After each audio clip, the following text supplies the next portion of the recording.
Dalawang Filipino Pool Masters ang nagharap sa finals ng 2023 IHPA Joy Habol International Open na ginanap sa Parañaque City. Kung sino ang nanaig, alamin sa report ni Daryl Oclares. Isang all-Filipino finals ang nasaksihan nitong Biyernes sa Ayala Malls, Manila Bay sa pagtatapat ng mga Pinoy Pool Masters na sina Baset Mukaybat at Emmanuel Delgado sa championship round ng 2020 IHPA Joy Habol International Open.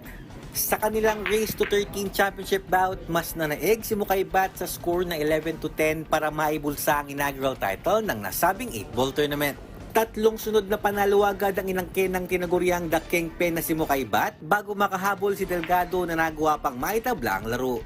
Pero agad na binawi ni Mukaybat ang kalamangan at naipanalo ang mga sunod na racks para makalamang ng malaki kontra kay Delgado 10-5. Sinubukan pang muling makahabol ni Delgado sa mga huling bahagi ng laro pero hindi na pumabor sa kanya ang oras. Sa naging panayam ng PTV Sports kay Mukaybat, aminado siya na ginamit niyang diskarte ang oras para mapigilan ang comeback attempt ni Delgado. Siguro nung 10-5 kami, bali kilo-control ko na yung time kasi meron kaming rules na sa race to 13 is 2 oras lang kami maglalaro. Eh ngayon, yung nakita kong lumamang na ako ng 5, bali natansya ko na yung oras, kaya siguro pa ano-ano na lang ako. In-end time ko na lang, kaya siguro nanalo ako. Ayon pa sa 35-year-old Q-Master na tubong Dasmariñas, Cavite, gagamitin niya ang napanalunan sa kanyang pamilya. Bumili muna siguro ako ng service dahil malayo tuwing may tournament dito.